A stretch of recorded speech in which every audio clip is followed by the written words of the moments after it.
આપણે મૂળમાં કેવા છીએ નજર કરવા જેવી છે, બીજું આમાં કાંઈ કરવા જેવું નથી. આપણે મૂળમાં કેવા છે. તન કી જાણે મન કી જાણે ચિત્ત કી જાણે ચોરી, તેરી છુપાઈ ન છુપે, જેના હાથમાં જન્મ મરણની દોરી. તમારું કે મારું, હું તમારી ભેળો જ, પણ આપણું મૂળ તપાસીને જોજો. હિન્દુ તો તીર્થ અને વ્રત કરે છે, મુસલમાન કરે છે પાછું રોજો. હમણાં રવિવારથી રોજા શરૂ થશે. એ લોકો જે થૂકઈ નથી, પાણી તો ન પીવે પણ ગળા એટલે થૂકઈ ન ઉતારે, પણ જો ભીતરની ભાવના પ્રગટ અને પ્રેમમાં પરિવર્તન ન થાય તો કદાચ ઈ હારું, પણ આ નહીં. હિન્દુ તો તીર્થ અને વ્રત કરે છે, મુસલમાન કરે છે રોજો. વાંદણી ગાય હોય ને ભાઈ, એ કોઈ દી દૂધ નો આપે, કોઈ દી નો આપે. વાંદણી ગાય એટલે પાંખડી ગાય. એને ગમે એટલું તમે નીરો, ગમે એટલું હાચવો, ગમે તે કરો, પણ એમાંથી જ્ઞાન નો પ્રગટ થાય મારા વીરા, નો થાય. વાંદણી ગાય. અને આપણે પણ આપણે જેવા કોઈ જોઈને એવા ગુરુ ગોતી લઈશ, હોય કે ન હોય એની પાસે. એને ખબર નથી પડતું કે આમાં દૂધ નથી આવે, છાંટો હોય. એને ખબર જ નથી કે આમાંથી એક ટીપું નથી પડે. પણ છતાંય વાંદણી ગાય હોય એ દૂધ ન આપે મારા વીરા. તમે અનુભવી ગાય લઈને જોજો. કોક આવા સંતના અનુભવ સિદ્ધ. ગીતામાં ભગવાને હમણાં 3 દિવસનું સત્ર ગયું, એમાં કીધું અર્જુનને કે અર્જુન, આ જગતમાં બધા જ ભક્તો છે, પણ એ ભક્તમાં મને જે પ્રેમી ભક્ત છે ને મને બહુ વાલો છે, અતિશય વાલો. પ્રેમી એટલે જ્ઞાની માણસ, જ્ઞાની એટલે સમજદાર માણસ, સમજદાર એટલે ભીતરમાં વિરહની વેદના વાળો વ્યક્તિ, અને વિરહની વેદના વાળો વ્યક્તિ એટલે પ્રેમી પુરુષ. અને કોણ જગાડે આ પ્રેમ? મહેશભાઈ, આ પ્રેમને જાગૃત કોણ કરે? ઓટોમેટિક થાય? પરાણે થાય? પરાણે થાય એને તો મોહ કહેવાય. કોણ જગાડે આમાં પ્રેમને? આમાં પ્રેમને જાગૃત કરવા વાળો હોય તો કોણ છે? કોણ જગાડે પ્રેમને? કોણ જગાડે પ્રેમને? કોણ જગાડે? કોણ જગાડે પ્રેમને? કોણ જગાડે પુરુષ? કોણ જગાડે નામને? કોણ જગાડે પ્રેમ? કોણ જગાડે પુરુષને? કોણ જગાડે બ્રહ્મ? મારી હેલી ગગને ચડે, તમે તો જોઈ તો લે. આમાં નામને જો જાગૃત કોઈ સદગુરુ કરાવી દે કે તું જ પરિબ્રહ્મ પરમાત્મા છો, તેથી કામ થઈ જાય. અને જો તમે પરમાત્મા કે હું જ પરમાત્મા હોય તો સકલ હંસ મેં રામ હમારા, અને રામ વિના બીજું કાંઈ નથી. સકલ હંસની અંદર પરમાત્માની હારે આપણે વ્યવહાર કરી રહ્યા છીએ. તો સુરતા જગાડે છે હેલી નામ. સદગુરુ વ્રતિ માંથી આપણે સુરતી બનાવી, સુરતી નામની હારે લગાડે. નામ જેને જાણ્યું એ જ ઈશ્વર છે. એમાં જયારે પ્રેમ પ્રગટ થાય ત્યારે જિંદગીમાં કોઈ દિવસ પ્રેમ પ્રગટ થતો નથી. સુરતા જગાડે હેલી નામને, નામ જગાડે પ્રેમ, પ્રેમ જગાડે પુરુષને, અને પુરુષ જગાડે છે બ્રહ્મ. મારી હેલી ગગને ચડીને, હે અર્જુન, પ્રેમી પુરુષ, જે જ્ઞાની પુરુષ, જે દરેકની અંદર પરમાત્માને જોનારો મને, એ મને બહુ પ્રિય છે. ગીતાના 7મા અધ્યાયની અંદર ભક્તોનું વર્ણન કરે છે થોડું થોડું. હે અર્જુન, આપણા ગુરુ મહારાજની જ વાત છે. તમે એમ ના માનશો કે આપણે ગીતામાં જઈએ છીએ, પણ અર્જુન એટલે શિષ્ય છે, અને કૃષ્ણ એટલે આપણા મણિરામ મહારાજ સદગુરુ છે, લાલજી મહારાજ સદગુરુ છે. કે પછી જેને તમે માનો, ભલે જેને માનો એ આપણા સદગુરુ છે. અને એ સદગુરુ પછી ભલે અંબારામ મહારાજ હોય, પણ કબીર કુआ एक है न परिहारी है अनेक, बर्तन सब न्यारे न्यारे पानी सब में एक છે હરિ એક છે. તમે જુદો ન જાણો જરી. અને ગુરુ તો બોલે ઈ છે અને બોલે ઈ બીજો નથી, છે પરમેશ્વર પોતે. અજ્ઞાની ના આંધળાઈ અળગા રહી રહીને બોલે. ભગવાન કે છે હે અર્જુન, આ જગતની અંદર 4 પ્રકારના ભક્તો છે. એમાં જે જ્ઞાની પુરુષ, પ્રેમી પુરુષ, એ મને અત્યંત વાલો છે. પહેલા ભક્તની નિશાની આપી છે સદગુરુએ કે એક ભક્ત એવો છે કે અથાર્થી છે. અથાર્થી મહારાજ, અથાર્થી એટલે મળે તો જ ભક્તિ કરવાની, નહીતર સીતારામ ન્યાર. મળે તો કાંઈક મળે મને, ભગવાનના દર્શને જાઉં, હું બાધા રાખું, આખડી રાખું, હું કાંઈ પણ એના માટે યાત્રા કરું, એનું ફળ શું મળે? ભગવાન કહે છે કે અર્જુન, ફળની આશા છોડી દે. એક પણ ફળની આશા તું રાખતો નહીં અને નિષ્કામ મારી ભક્તિ કર. હું મારા માથે લાકડાનો ભારો નાખી અને તારા ઘેરે જેથી ન મૂકવા આવું ને તેથી એમ માનજે કે તે મારું નામ નથી લીધું. હરે હરે હે આ નિષ્ઠા. જે માણસ હું તમને કહું કે આજે ઘર બનાવાય ગયું, તુકારામનું ઘર સળગી ગયું અને તુકારામ ભિક્ષા લઈને આવ્યા. છોકરાએ કીધું બાપુ તમારું મઢી હળગે. હાથમાં એક બરણી છે, આ બાજુ થેલી છે, એની અંદર કઈ પણ સીધું સામગ્રી છે. અને આવીને જોયું ત્યાં તો ભગવાન પ્રગટ થયેલા અગ્નિ રૂપે હો. તુકારામને અગ્નિમાય ભગવાન દેખાડા ને આપણને માણામાય નથી દેખાતા. ક્યાંથી કામ થાય? તુકારામે કીધું કે પ્રભુ આવું મારા ઘરે આજ તમે, હું બહાર ગયો ને પધરામણી કરીને તમે વાળી ભૂખ્યા જાય છો. તેલ હતું, ઘી હતું, ઘઉં હતા, ચોખા હતા, દાળ હતી, આવુતિ આપી દીધી. નવરો થઈ ગયો, એકદમ સામે દ્રષ્ટા થઈને જોઈ રહ્યો. અને ભગવાનને વિચાર આવ્યો, ઓહો મારા ભગતની ઝોપડી પડી ગઈ. માતાજીને કીધું ઉભા થાવ, મજૂર. આપણે ભગવાન બહુ પૂજાણા, હવે મજૂર થવું પડશે. અને 2 જણા મજૂરીથી આવ્યા. કુકાને કીધું કે ભગત કઈક કામ હોય કે આ ઝૂંપડી પડી ગઈ છે, જો આવડે તરકી કરી દીધી. અને કરી દીધી, સાપું પાડી દીધી. હો પેલા સાપું પાડતા, ઓલા તો અંતર ધ્યાન થઈ ગયા. આ તો દ્રષ્ટાંત છે, સિદ્ધાંત છે. તમારા મારા કામ જયારે પરમાત્મા કરવા માંડે ત્યારે એમ માની લેવાનું કે આપણી ભક્તિ ગુરુ મહારાજે સ્વીકારી લીધી છે. बाकी तो रखे भरोसा गाय भैंस का उनकी करे बर्दाशा, नहीं भरोसा गुरु गोविंद का देखी लो अजब तमाशा. सदगुरु तो है.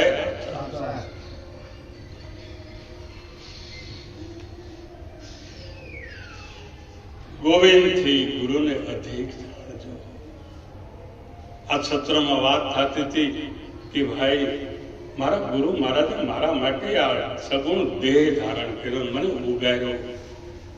આવો ભાવ જયારે પ્રગટ થાય ત્યારે આપણા ભીતરની અંદર જ્ઞાનનો ભંડાર ભરાય છે.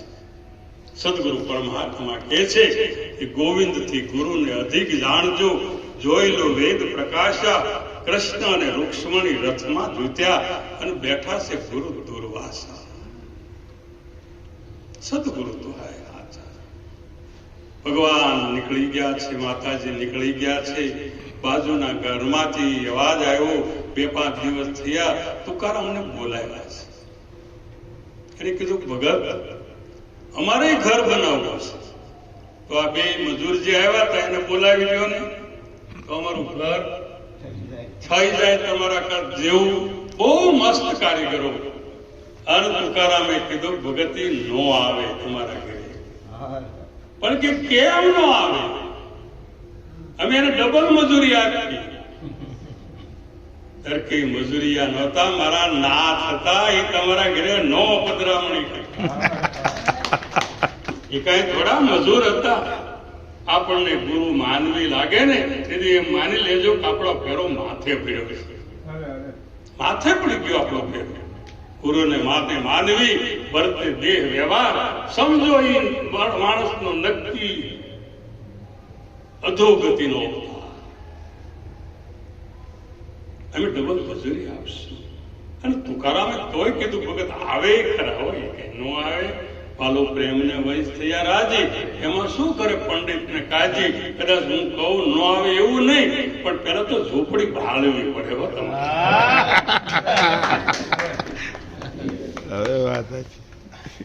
નિરાંત મહારાજે કીધું બાળા બાળા જેને બ્રહ્મ અગ્નિમાં બીજ પછી ઉગવા તણો એને ઇતિહાસ. પેલા આપણે બળી જવું પડે. મિટા દે अपनी हस्ती को, अगर कुछ मर्तबा चाहे तो दाना खाक में मिलके गुले गुलजार होता है. પેલો એક અથાર્થી. બસ કાંઈક મળે તો ભજન કરવું, આપણે બીજું કાંઈ કરવું નથી. બીજું ભજન ન થાય તો વાંધો નહીં, પણ આ મળવું જોઈએ. આનું નામ અથાર્થી ભક્તિ કહેવાય. પછી હું હોઉં તોય ભલે અને તમે હોવ તોય ભલે. તમારા ઘરે ભજન હોય, ભજનનું વાઇક હોય, વાઇકમાં કોઈ હગાવાલા આવ્યા હોય, અગર કોઈ કામ આવ્યું હોય અને તમે આવો નહીં કે આવવા ન દો તો એમ માની લેવાનું ભગવાન કરતા એ પદાર્થ મોટું થઈ ગયું છે. અને એ જયારે મોટું થાય એટલે ભગવાન આકાશ હટાવી રહેશે. હો વીરા, આ જગતની અંદર પદાર્થ કરતા પરમાત્માને જેને મહાન માન્યા છે એની મુક્તિ થઈ ગઈ છે, જીવતા મુક્તિ થઈ ગઈ છે. તો બીજો પ્રકારનો એક ભક્ત છે. પેલો તો મળે તો જ જાય એ તો બરાબર, પણ આ વાક્ય આવે છે કે બીજા પ્રકારનો ભક્ત એવો છે કે આરતી ભક્ત જેને કહેવાય. દુઃખ લાપડે એટલે જાય, બાકી નહીં જવાય. આરતી એટલે દુઃખી. કાંઈક થયું, દુઃખ પડ્યું હોય આપણે તો મંદિરે જાય, સત્સંગમાં જાય, ગુરુ મહારાજ પાસે જાય. અને ગુરુ મહારાજ પાસે દુઃખ દૂર કરે ને એટલે પાછું કીધું પકડી લે. અને આરતી ભજન આરતી ભક્ત કહેવામાં આવે છે. અને આરતી ભક્ત છે ને દુઃખી માણસ હોય ને એ જ ભક્તિ કરીએ કેવો. દુઃખી ભક્તિ, દુઃખી માણસ એટલે આ સંત સમાગમની અંદર જેને શબ્દનો ડંખ લાગીને દુઃખ પેદા થયું છે એને જ જિજ્ઞાસા પ્રગટ થાય.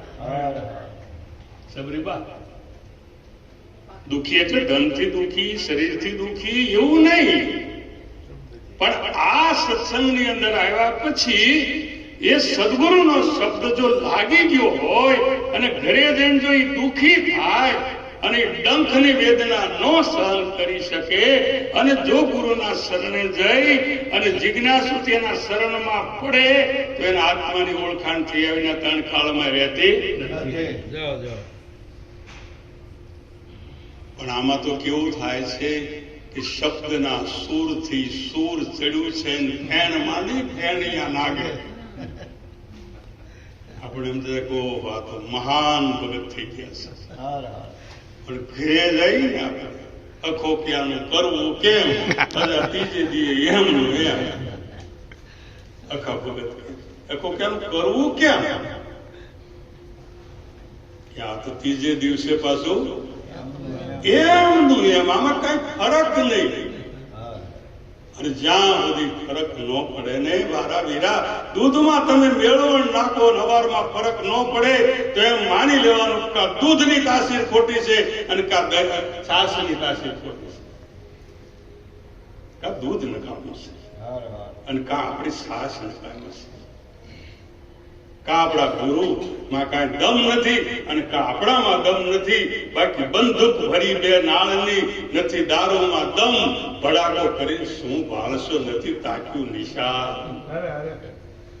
જેને નિશાન તાકી દીધું કે નહીં, મારે આ લક્ષ્ય પ્રાપ્ત કરવું છે.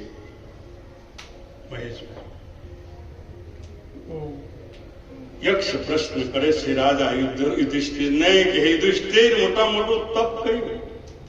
આવો પ્રશ્ન કરે છે મહાભારતમાં. પાણી ભરવા જાય છે એ વખતે યક્ષ સરોવરના કિનારે પ્રશ્ન કરે છે કે હે ધર્મરાજા, મોટા મોટું તપ કયું, મોટા મોટો ધર્મ કયો? ઘણી વ્યાખ્યા 104 પ્રશ્નો પૂછે છે, એમાં આ પ્રશ્ન આવે છે કે મોટા મોટું તપ કયું. આપણો પ્રશ્ન છે કે સદગુરુએ જે તમને મને ઉપદેશ આપ્યો અને એ ઉપદેશમાં ઠેઠ સુધી લક્ષ્યથી પોતાનું લક્ષ્ય પ્રાપ્ત કરીને જે કાંઈ આવરણ આવે એમાંથી બહાર નીકળી જવું, એનું મોટા મોટું તપ છે. મોટા કોઈ પણ આવરણ આવે, પછી ભાઈનું આવે તો વિભીષણ એના ભાઈને છોડી દીધો કે ભાઈ, મારી ભક્તિમાં તું આડો આવતો હોય તો મારે તારે કઈ લેવા દેવા નથી. ભરત એની માને છોડી દીધી, માં મારા રામની આડે તું આવી, આવું તું મને મોઢું ન બતાવતી. ધ્રુવને એની સાવકી માને છોડી દીધી. આજે તમને પ્રહલાદે એના બાપને છોડી દીધો, એના બાપને છોડી દીધો કે નહીં બાપુજી, મારા ભગવાનની આડા જે કોઈ આવે. આજે મહાપુરુષો કે છે કે જીવનની અંદર જે કાંઈ બાધક બને સત્સંગની અંદર સાધકને, એને જો છોડતા ન આવડે તો એની સુરતા કોઈ દિવસ શબ્દમાં જોડાતી નથી. બીજો ભક્ત છે આરતી દુખી માણા. અને દુખી માણા दुख में सुमिरन सब करे, सुख में करे नहीं कोई. सुख में सुमिरन जो करे तो दुख कहां से हो? આપણે દુઃખમાં સ્મરણ કરીએ ભગવાન. જો ગુજરાતનો આપણે આવે છે આપણા ભાગવતમાં કે ભાઈ એ મરતો તો મગરે એને પગ પકડ્યો તો કેટલી તેને આર્તનાદ કરીને ભગવાને છોડ્યો. તો એ દુઃખી માણા. આપણે દુઃખી છીએ કોઈ પણ પ્રકારે, શરીરથી દુઃખી હોય, ધનથી દુઃખી હોય, ઘરથી દુઃખી. અને સદગુરુ બધા કામ કરે છે, એવું નહીં માનવું. ગુરુની તમને પૂરણ જો ભરોસો હોય, દયા હોય તો મને તો કાંતિરામ મહારાજ અનુભવ છે એટલે કહું છું કે મારા બધા કામ કરે. નરસિંહ મહેતાના 52 પરસા પૂર્યા. હું તો જોઉં છું કે મારા રોજ પરસા પૂરે, રોજ પૂરે.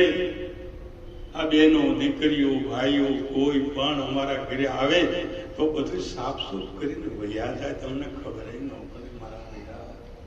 આ કળયુગનો પ્રભાવ નથી. આપણે સતયુગમાં જીવી છીએ અને સત્યમાં જે રહેવાવાળો વ્યક્તિ હોય એને તો સમજથી પણ આપણા ઉપર પરોપકાર કરે, આપણી પ્રકૃતિ પણ એની ઉપર સાયો કરે. આજે આપણે હરિદ્વાર ગયા ને ઠંડીનો માહોલ હતો, પણ અમે નહોતી ઠંડી. 8 દિવસ કોઈ પણ ઠંડી નહીં. પ્રકૃતિ પણ આપણા ઉપર જયારે સાયો કરે ત્યારે માની લેવાનું કે આપણા ઉપર સદગુરુ મહારાજે ખૂબ મહેર કરી. બીજો ભક્ત છે ભગવાન આરતી, એટલે દુઃખી. અને આ સત્સંગની અંદર જેની શબ્દનો ઘા લાગી ગયો છે અને એ ઘાથી રાતે જો ઊંઘ ન આવે, એ સદગુરુ આપણને શું કહેવા માંગે છે કે હું કોણ, હરિ કોણ, ऐसी गुजत वाण, सदगुरु को ढूंढत फिरे એને તો મુમુક્ષુ જાણે. ગુરુ મહારાજના શરણમાં જવા માટે જે તલ પાપડ થતો હોય કે હું સદગુરુને ક્યારે મળું, ક્યારે મારા આત્માની ઓળખાણ કરાવું, મારો દેહ અધ્યાસ ક્યારે જાય. આવો જયારે ભાવ પકડાય, જિજ્ઞાસા થાય, એ ત્રીજા પ્રકારનો ભક્ત છે જે જિજ્ઞાસુ ભક્ત છે. અને ચોથા પ્રકારનો ભક્ત એ ભક્ત નથી પણ જીવન મુક્ત પુરુષ છે. જીવન મુક્ત પુરુષ. આ સભાની અંદર હંસો તો બેઠા હોય, પણ આ સભાની અંદર પરમહંસો પણ બિરાજમાન હોય. હંસની ગતિ અને પરમહંસની ગતિ જુદી જુદી છે મારા બેટા. હંસની ગતિ એક છે કે એ નીર અને ખીરને જુદા કરે છે, પાણી અને દૂધને જુદા કરે, અને જુદા કરી અને આપણને ત્યાગ ભાગ અને લક્ષણા સાધી અને પોતે દૂધ પી જાય છે અને પાણી પડ્યું રહેવાય. એ હંસ છે. પણ નિરાંત મહારાજે કીધું તને હંસ બનાવ્યો, પણ ન મળે પાસે નીર અને ખીરનો નિવેડો, ગુણ વિનાનો એને ગધો કહીએ ભાઈ. કેવો કહેવાય?